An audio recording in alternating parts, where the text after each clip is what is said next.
Cakupan vaksinasi COVID-19 di sejumlah daerah di Sumatera Selatan masih sangat rendah. Data Dinas Kesehatan Provinsi Sumsel per 24 Oktober 2021, terdapat 6 daerah yang cakupan vaksinasinya masih di bawah 30% untuk dosis pertama. Masing-masing Lahat, Ogan Komering Ilir, Ogan Ilir, Musirawas Utara, Banyuasin, Oku Timur, Oku Selatan, dan Empat Lawang. Bahkan dua daerah terakhir masih berada di bawah 20%, di mana Oku Selatan sebanyak 16,9% dan Empat Lawang 15,8%.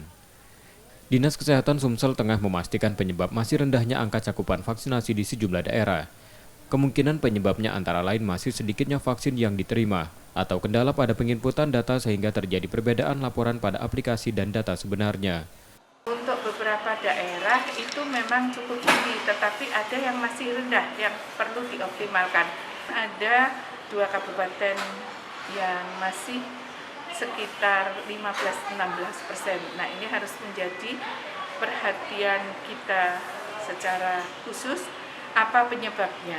Apakah karena vaksin yang diterima memang masih sedikit? Yang kedua, apakah ada kendala di penginputan data? Karena bisa saja pada data di aplikasi itu tertera hal yang berbeda dengan kondisi yang sebenarnya. Jadi pencatatan secara manual. Meski sejumlah daerah vaksinasi masih rendah, kondisi sebaliknya terjadi di beberapa daerah terutama perkotaan. Di Pagar Alam, Lubuk Linggau, dan Prabu Muli, capaian vaksinasi sudah di atas 44% pada dosis pertama.